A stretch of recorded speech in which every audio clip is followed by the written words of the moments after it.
News Central now at this hour begins in Nigeria's capital, Abuja, where the Federal Executive Council, chaired by President Bola Tinubu, has begun the second leg of its meeting, which began on Monday, the 13th of March.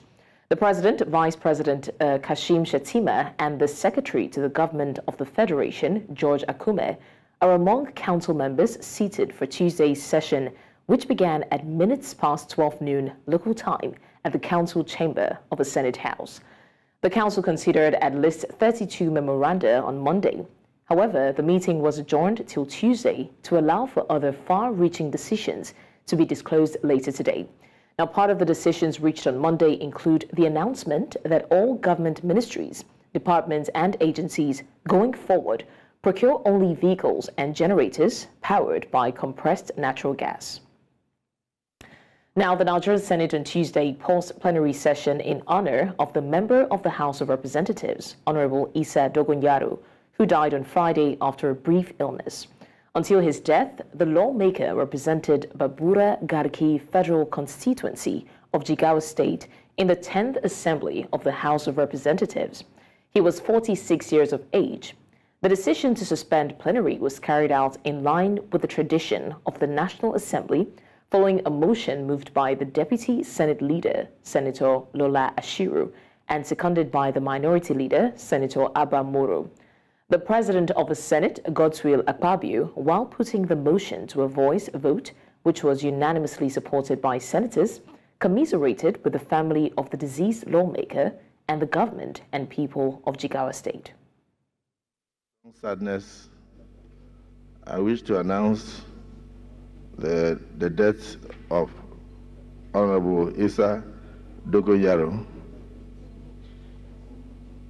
The Clerk House of Representatives has communicated to the Senate the passing on to eternity of Honorable Isa Dogonyaro, which had occurred on Friday, the 10th day of May 2024, after a brief illness. He is survived by 2 wives and children.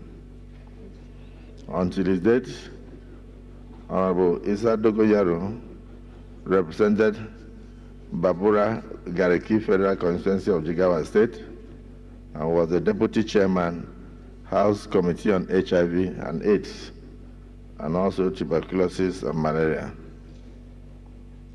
I request the Senate to observe a minute silence in his honor, and please accept, distinguished senators, my highest considerations. So, this is communicated to us through our clerk. In line with our tradition, we'll observe a minute silence, and then we'll bring the proceedings to an end in honor of the departed Dogonyaro. May we rise to do so.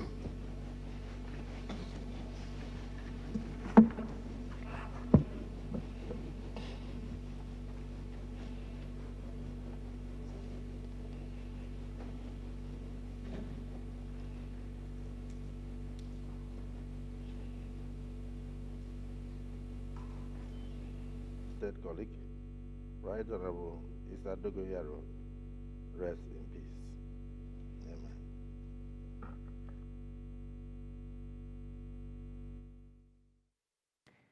The upper chamber, after a minute's silence in honor of the deceased lawmakers, adjourned plenary till Wednesday, the 15th of May, 2024. And now the federal government says a new wage system based on employees' productivity in the civil service is underway. The government said with the system, workers on the same level could earn different salaries. The government also said the formulation of an innovative wage system was being considered because it realized that productivity was a key factor in the growth of the country's economy. The Director General of the National Productivity Center, Nasir Raji Mustafa, disclosed this on Monday during a meeting with labor correspondents. The federal government will next week hold a crucial meeting to address the demands by organized labor for the restoration of the power subsidy and the reversal of the hike in electricity tariff. The spokesperson for the Ministry of Power, Mrs. Florence Eke, made the disclosure in Abuja on Monday. Now, organized labor held protests on Monday and has threatened to continue with the protest indefinitely stressing that it might take drastic action should the government fail to reverse electricity tariff hike. Now, the protests paralyzed activities at the Federal Ministry of Power and the Nigeria Electricity Regulatory Commission, and also disrupted the operations of the distribution companies across the country. The nationwide protests were triggered by the federal government's decision to raise electricity tariffs and remove the subsidy from the power sector. To more stories now, the Nigerian Labour Congress and the Trade Union Congress of Nigeria on Monday called for an immediate reversal in the hike in electricity tariff. This was as members of the union stormed the headquarters of the Nigerian Electricity Regulatory Commission in Abuja to protest the hike, saying that the increase saddled with the rising cost of living and the removal of fuel subsidy is taking its toll in Nigerian workers. News Central's Emmanuel Bagudu reports. Members of organized labor converged en masse, chanting songs of solidarity. You go to market, they tax you. You go to church, they tax you. You go to mosque, they tax you. They say the recent hike in electricity tariff is placing further burden on workers, thus urged the Nigeria Electricity Regulatory Commission to reverse its recent action. Instead of building power plants that you need to construct gas pipelines, and gas pipelines will easily be destroyed, will even be vandalized. There are over 30 river basin authorities. Some have the capacity to give us even 30 megawatts, 40 megawatts, if we install turbines in them. I'm telling NEC today that if they experiment this in the next 4 years, the next 3 years, Nigeria will face power sufficiency, energy sufficiency. Businesses will thrive. NEC should stop increasing tariff on only 4,000 megawatts, year in, year out. Nigeria cannot develop with 4,000 megawatts. No way. You cannot develop industrially with 4,000 megawatts. Some countries of the world, America and China and others, are talking of over 1 million megawatts of electricity. We did not vote government to power in order for them to suppress us with taxation. How will you tax a man in electricity that he never used and you are allowing him to pay for it? A lot of people have paid for prepaid meter for almost 1 year. They refuse to give. They depend so much on what they call estimated billing. Why do I have to pay if I leave my house for 1 month and I off all the appliances? After successfully gaining access to the premises of the commission, the chairman of the commission came out to address them. We have listened to you, we have listened to the concern of Nigerians, and will make adequate case and representation to the policy side on the issue of affordability of tariffs. After listening to the response of the chairman of the NERC, organized labor said they are going to go and visit all the stakeholders and make sure that no stone is left unturned until this matter of electricity tariff is brought to the front burner and ease the life of workers. In Abuja for News Central, I'm Emmanuel Bagudu. All right, now Nigeria's President Bola Tinubu on Monday ordered all government agencies to purchase only gas-powered vehicles as part of the country's efforts to transition to cleaner energy and cut high fuel costs. In the directive issued on Monday by presidential spokesman Ajuri Ngelale, President Tinubu expressed his commitment to effectively harness the country's gas potential. Nigerians have been reacting to President's directive, and News Central's Adeshewa Odushoga has a report on the development. There are more than 11 million registered vehicles currently in Nigeria, and these account for 75% of the total vehicles in the whole of West Africa. These vehicles are largely petrol dependent, which explains the increased demand rate for petrol and the pressure on the supply. The current situation creates a gap for the country to achieve its dream of transitioning to cleaner energy and its resolve to effectively utilize the country's gas potential. In this regard, President Bola Tinubu has prohibited members of the Federal Executive Council from purchasing petrol-dependent vehicles to drive the implementation of CNG-enabled motors.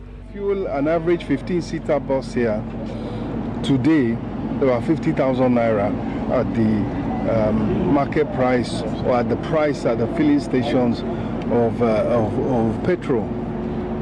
On the other hand, the cost of CNG is about 3 times less. It's about 1/3, if not 1/4. So what you can fill for 55,000 or so, you can now fill for around 15,000. So that's a huge savings that will help reduce or maintain a lead on transport costs. The president has since directed all government ministries, departments, and agencies to purchase compressed natural gas-powered vehicles to set an example to the public. For a population highly dependent on petrol vehicles, we ask Nigerians, how easy is it to transition? President Tinubu knows that all those things cannot work in Nigeria. How can you say that we should be using a car that is not using petrol? No, it can't work. It can't just work. It can't just work. We are not that developed. We are not that developed, number one, and we are not that, how do I put it now? We are not that experienced to control a car that is not using petrol. I would dare not even try it, because the truth is, even when they brought up the generator thing that has to do with gas, have you talked about the safety precaution? Because it's not just, waking up and say, do this. What's the safety precaution? The quest for a sustainable energy alternative led to the emergence of the Presidential Compressed Natural Gas Initiative, which birthed the rollout of CNG vehicle conversion centers like this one. One of the potential gains of the removal of the petrol subsidy was that it would improve Nigeria's climate change response by reducing the amount of carbon emissions released into the environment through fossil fuel consumption. That was the report on cleaner energy brought to us by Adeshewa Odushoga. We're going to have an extensive conversation on that, but very shortly we're going to head over to Ghana, where the Threei Africa Summit is currently underway, with the focus being on digital public infrastructure, the highway for growth and prosperity. And as we speak, the Minister of Communications of Ghana, Ursula Owusu, is currently addressing the audience. Let's take a look. In this sector, and there are many. There's a critical digital skills shortage across the globe. So if you have the necessary skills, you will get a good job, well-paying job. Sometimes working remotely, so sitting right here in Accra with high-speed internet, being able to engage remotely and being paid through digital financial services wherever you are. The future is digital. And the future is women. And I say this technology was made for us, so we shouldn't shy away from it. We should embrace it and create more opportunity for more young women to also take advantage of this opportunity. And if we learned anything at all from the pandemic, working remotely is made for women. You're doing your work, your children are screaming in the background, you have food on the fire, but you're still doing your work and having your meeting. Mute it and go and do something else, and then come and continue with the conversation and get on with it. So why not utilize this technology more? But if you don't know how, there's no way you're going to utilize it. So let me go back to my speech now. We have a shared commitment in the collective and concerted effort by various stakeholders, and it can't just be one group alone. If I hadn't got support from the private sector, there's no way I could have rolled out this Girls in ICT program. And so different stakeholders, governments, the private sector, financial institutions, NGOs, and educational institutions need to tackle the barriers that hinder women's full participation and success in the fintech industry. I use this example of I forgot this thing again. We removed the 4 zeros. What was it? Redenomination. I'm sorry. The redenomination of the CD. I used this example on the panel this morning. Everybody was afraid that our market women wouldn't get it. They were the first to get it. when it comes to their money. I'm sorry. You can't separate a Makola woman and her profits. It's not possible. Either Makola or whichever market, Mankasim, Malata, or wherever. They got it first. We were making mistakes. I was going to buy an eyebrow pencil or something in Medina, and they said it was 5 cedis. And they meant old, no, not 50,000, 5 cedis. They meant the old, it was 50 pesos. They meant the old 5 cedis. So there I was counting 5 cedis. Hey, madam, also do. And so she gave me 4 cedis back and gave me change. And I said, okay, thank you. I didn't get it, you did. And if it had been a dishonest person, she would have pocketed the 50,000 instead of the 5 cedis she was expecting. So when it comes to fintech, our women get it. How are they going to engage with it if they don't know how? We need to make deliberate steps to teach them how to engage in it. And once they do, they're conversant in it, they've got the basic training, they can run with it. The digital revolution has reshaped all economies worldwide. It's driving innovation, inclusivity, and sustainable development. And yet, the gender gap still persists, and it's significant in access to and benefits from fintech. It's hampering women's economic potential and our broad economic growth and development. And it is hampering financial inclusion as well. Now, another example. Many of the petty traders, particularly those who trade in foodstuffs, the market queens, and they're women. So they sit on the cars, trucks to the farm gate or the various market centers, sit on the trucks and bring the foodstuffs back to market. They are subjected to so many challenges along the way, including sexual abuse from the drivers and maids and the various police officers who are trying to fleece them along the way. Now, with access to digital financial services, they can sit in the comfort of their homes, buy their produce, see it physically because pictures of it are shown online, without subjecting themselves to all those physical dangers. They can trade and have their goods sent to them remotely, pay for it remotely, and still continue to do business without any challenges along the way. So why won't they embrace it if they know that it's available to make their lives easier? So I think that it's incumbent on all of us in the room to find ways of teaching women how to use these tools and to promote e-commerce and other benefits generally. Our women entrepreneurs also face daunting challenges. One data that was shared with me is that women-led fintech startups in Africa receive a disproportionately small share, just about 3% of venture capital funding, and just about 3% goes towards businesses founded by women. What can we do with that? If we can even work to increase it to 15%, I'm sure a lot of young women in this room who have innovative products and could have easy access to it will be very, very happy.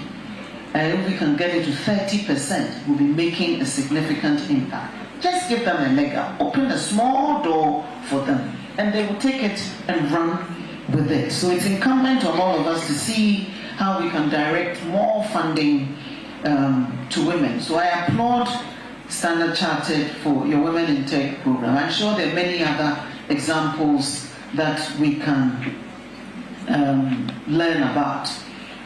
Women representation in the tech space, particularly in leadership positions, also remains low. And so, despite a substantial workforce, and I was very intrigued when within the network operators, I realized that a lot of their chief information officers are women. A lot of their network engineers are women.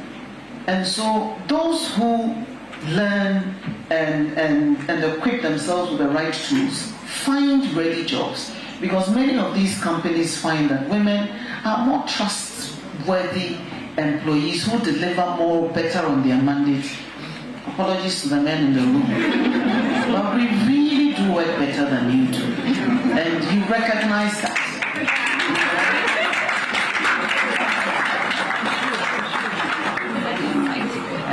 We don't go chasing side chicks.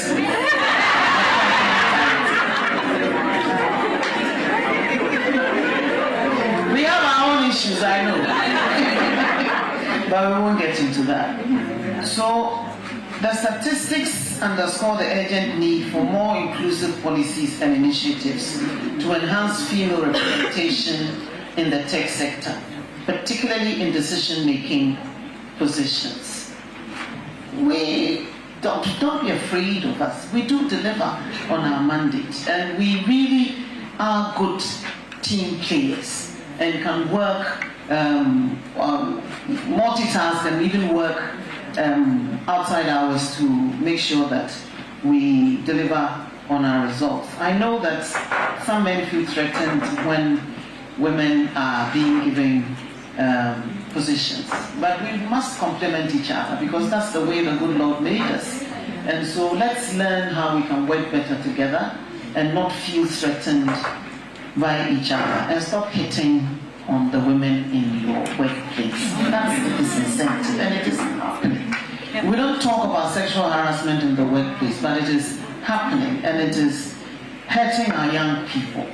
And so now they say it's the women who are hitting on them. It's not true. We don't do that. So please, create more space for the women to feel safe in the workplace and to deliver to their best abilities. What are some of the strategies that we need to implement to bridge the gap? Financial institutions need to develop gender-inclusive financing models to support women-led fintech startups, providing grants and loans with favorable terms and encouraging the adoption of gender lens investing. We must be deliberate in targeting women-led businesses for support. So I commend the Ghana Enterprises Agency. We're supporting the Ghana Tech Lab and the Kumasi Hive, who operate from the Accra Digital Center, in providing training for startups and giving them some small startup funding as well. And we insist that 40% of all the trainees must be women, at least. And some of the training programs that an institution like the Ghana Investment Fund for Electronic Communications does across the country. We have a digital transformation center initiative that we utilize the community ICT centers, which are across the country, to provide training for digital skills training and entrepreneurial skills training for businesses across the country, small businesses, peasant farmers, petty traders, and all of that. And the reports I'm getting is that up to 70% of the trainees are women, hairdressers, dressmakers, and many of them are using the digital marketing tools that we gave them to also expand the reach of their businesses and get more markets out there. So it works. And they're seeing 100%, 200% fold increase in their profits by using those digital marketing tools. So it works. I am told that there's an affirmative finance action for women in Africa program, which has shown the way with a commitment of $42 billion to bridge the financing gap facing women in Africa. We need to do more. Governments and private sector stakeholders must work together to implement policies and regulations that foster an enabling environment for women-focused tech businesses.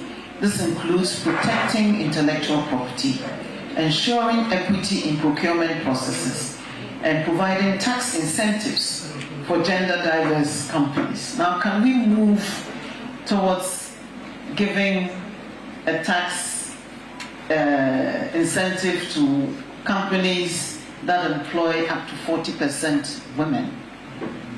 Would that encourage them to engage more women in their workforce? I think it's something that we can consider. We also need public and private partnerships to target training and mentorship programs for women in fintech. These programs should cover technical skills and entrepreneurial and leadership training to prepare women to scale their businesses and assume leadership roles. Ghana is steadily developing girls to women entrepreneurs through various programs to improve their participation and leadership in fintech. We just got approval for a program that we're going to do with Oracle. And as part of the package, they're going to be training 10,000 young people in future-ready IT digital skills, cloud computing, AI, and all of that. And I think I'm going to insist that up to 40% of the trainees be women.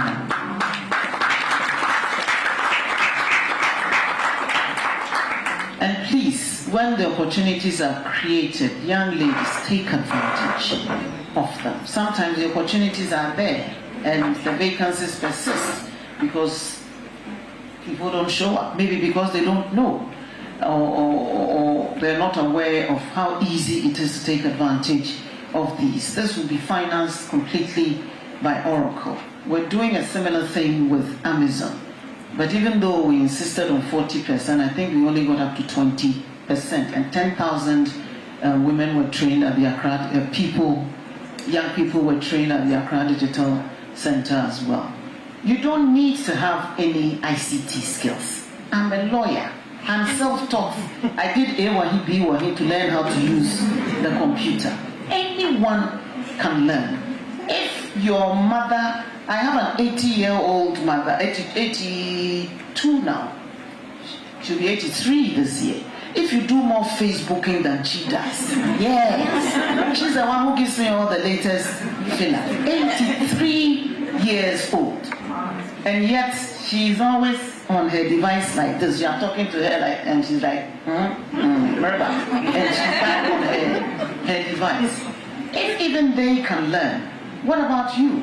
You can be self-taught. You look at the images and things that you send on social media. If we're asking you to use that to learn some critical skill to enhance your own earning potential, is that too much to ask? No. So let's make time. And there's so many skills that you can learn, even on YouTube. Google some subjects that you're interested in, and you'll find so many videos that teach you how to acquire the critical skills that you need, all for free. So what are you waiting for? You know, we spend a lot of time doing, excuse my French, useless things on social media. Let's devote just a portion of that time to learning some useful critical skills that will stand us in good stead. Bridging the digital divide remains expensive, true, and it requires concerted efforts to improve access to digital infrastructure, promote literacy among women, and design user-friendly fintech solutions that cater to women's needs.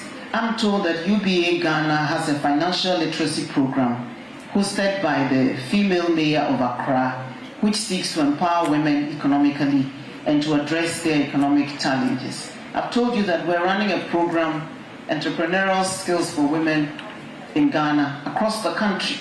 And people who've never been to school are learning critical skills because it's easy to do so. So it's important that we create that space for more women to engage in this area. Together, governments and the private sector must establish platforms for knowledge sharing, networking, and collaboration among women entrepreneurs in fintech. Talk to each other. See those women in the industry today. Let's see how we can create space for the next generation to also take over from us. Groom the next generation. Create space for others. And it doesn't take so much. Mentorship enhancing or providing business opportunities, and providing a supportive community of women in tech so that they can have visible role models. We are there, but we are not so visible. So I'm glad that this room is packed today with about 80-90% women who are interested in listening to the engaging conversations that we're going to have. And I'll stay so that I can also learn something from what the others are saying. Investing in women, it's not just about promoting gender equality, but it's strategic economic investment. Kofi Annan of blessed memory said, no country in the world can develop with its most productive resource, its right hand tied behind its back, and that is women. No country in the world can develop with your right hand, if you're right-handed, tied behind your back. So if we hold women up, we're impeding our own economic development. So it's in our interest to free them. Look at the way we multitask. Look at the number of balls we keep juggling in the air. And despite the challenges that we go through, even being caregivers alone is a whole, leave the men with the children for one day, and by the time you get back, they are ready to kill each other. You know, I remember once I was in another country and living with my husband and my son at the time, and a friend came to take me out for a girl's day out, and I said, he was about 2 years old then. I said, I'm sure the two of you will be fine, and I'm going out, I'm tired. When I came back a few hours later, my son was standing at the door. And I'm like, what's going on? Don't leave me like that again. I said, what do you mean I should leave you? I left you with your father. Why did you stay? And the man too. Why did you stay out for so long? And I'm like, this is just a few hours, guy. So if we're able to keep the home together without killing ourselves, I'm sure if we're given the opportunity, we can do so much more with that.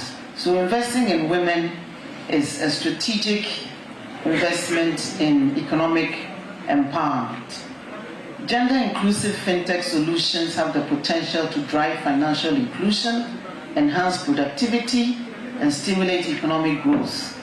They provide women with greater access to financial services, enable them to contribute more fully to the economy, and help lift economies out of poverty.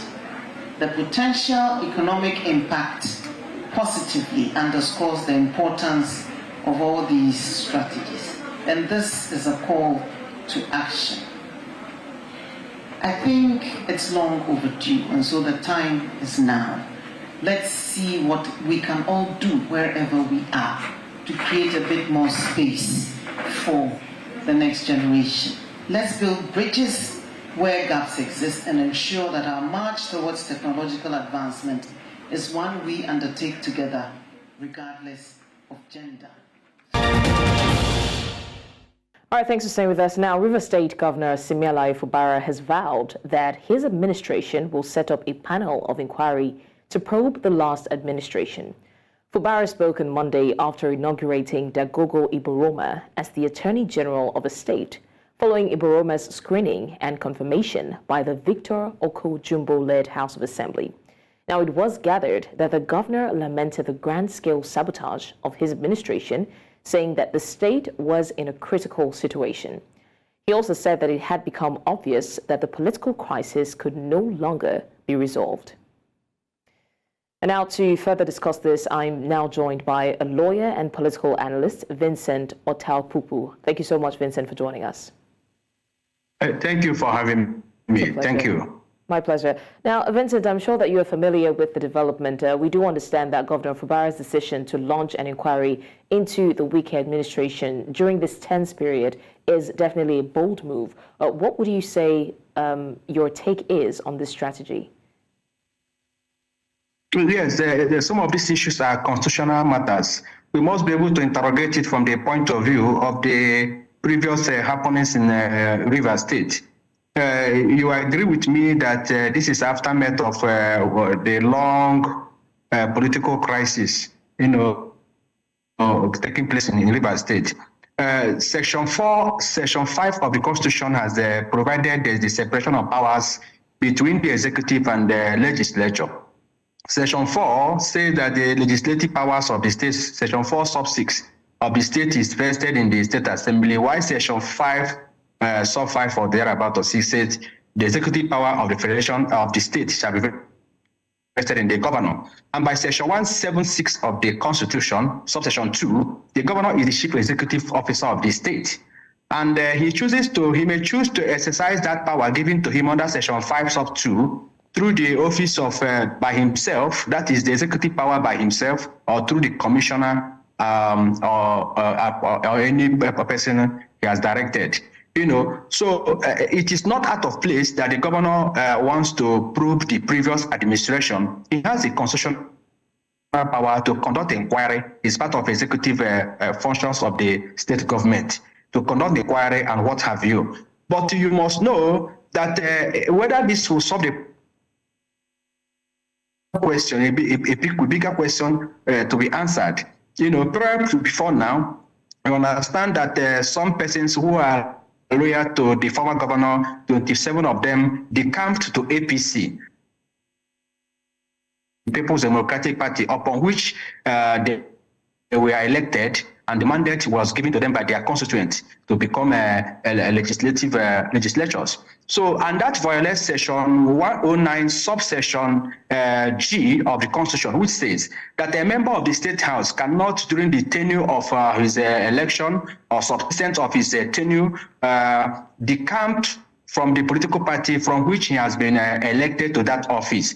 And there's a proviso to that Section 109, subsection 2. He says, provided that the purpose of that the campaign is not out of division. So that is, if there's a division in the political party, such can warrant the division, the campaign to another political party. That is the defection. But has the situation in the situation in Liverpool, was it triggered by any division at the PDP at the state level, national level? The answer is no. So the movement made by this 27 House of Assembly members, now 25, is contrary and incompatible with the provisions of the 1999 Constitution, and is repugnant to natural justice, equity, and good conscience, because the people have elected them and given them mandate. It is not possible to take the mandate to. So what is the situation? What is the legal standing of these 27 persons?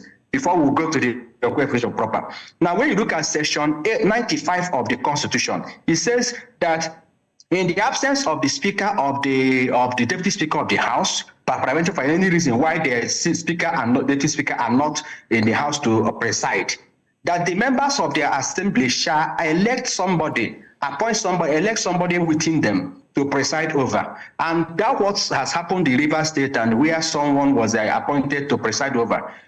So the long and short story of it is that those people who have been elected, whether quorum or no quorum, under Section 96, I don't want to go to quorum or no quorum because that's another divergent angle to this point I'm making. Right. But constitutionally speaking, the people that have that were elected after the defection of these persons are the proper occupant of that office for now, whether because of Section 989 or 85 of the Constitution, which, because we know that the nature abhors vacuum, the government of the ambitions of the government of Rivers State must continue to go on. Now, has the Supreme Court interpreted this situation before? The answer is yes. Okay. In the case of Abegunde versus Speaker of your State House of Assembly, a fellow elected under the Action Democrat AD party decided to, after election and successful election, decided to move to another political party against, I think, ACN or thereabouts.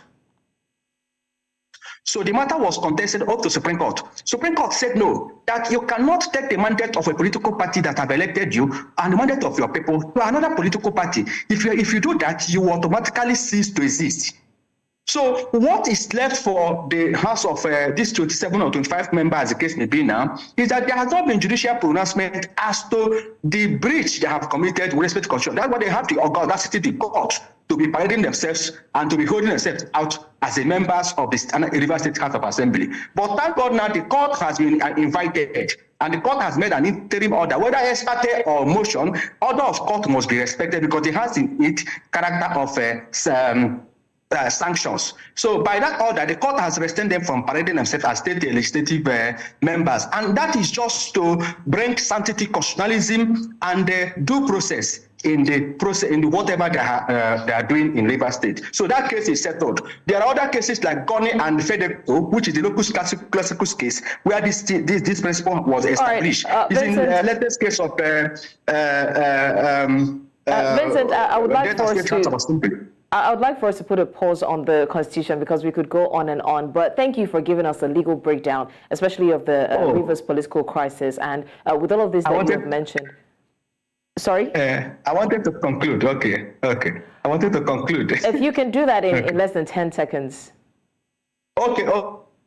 Okay, so the long story of it is that the business of the government of River State is a continuous process, and the governor should be allowed to function. There are areas where governor has made some mistake, going to the assembly quarters and all the. You don't need to do that. You are fighting petty. The law has, they have breached constitution. Enforce that provision through the constituents and the people that elected them. And that's the case settled. Without going to cause more problem and they lose the public sympathy. So it is a very big constitutional crisis that is going on in River State. Right. And some people have invited National Assembly under sessions 11-4 to come and take over. But to me, this has not warranted the National Assembly to take over. So it is very pathetic case for River State, and I believe so that in final analysis, the court will be able to settle the dispute under Section 6 of the Constitution.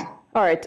Thank you so much, lawyer and political analyst Vincent Otao-Pupu. Thank you for giving us a legal breakdown, like I said earlier. And of course, News Central will be keeping an eye on the Rivers political crisis to see how it pans out. Once again, thank you for joining us. Thank you. Thank you for having me. Many thanks for staying with us on News Central now. To our final story in North Africa, Libyan authorities have arrested the Director General of Customs and other customs officials for attempting to traffic abroad about 26 tons of gold, worth almost 1.8 billion euros. The Libyan prosecutor's office did not detail the suspected origin of the massive amount of precious metal, greater than the national gold reserves of many countries. Authorities in Misrata, Western Libya, made the arrest at the port city's international airport. According to Libyan law, only the central bank can export gold. Libya has been plagued by political instability and violence since the 2011 overthrow and killing of longtime dictator Muammar Gaddafi. And that's all on the news at this hour. But before we go, let's take a look at some of our major stories. Now, we did tell you that President Bola Tinubu chairs Federal Executive Meeting deliberations into second day. We also mentioned the Nigeria Senate honors late House of Reps member Senator Issa Dogonyaru. And finally, we said the Libyan customs boss arrested over massive illegal gold shipment. Send your eyewitness report to the WhatsApp number displayed on the screen. Do follow us on social media. We are at News Central TV. You can also watch News Central live on DSTV, channel 422, StarTimes, channel 274, Avo TV, and YouTube. Many thanks for watching. I'm Blessings Masudu.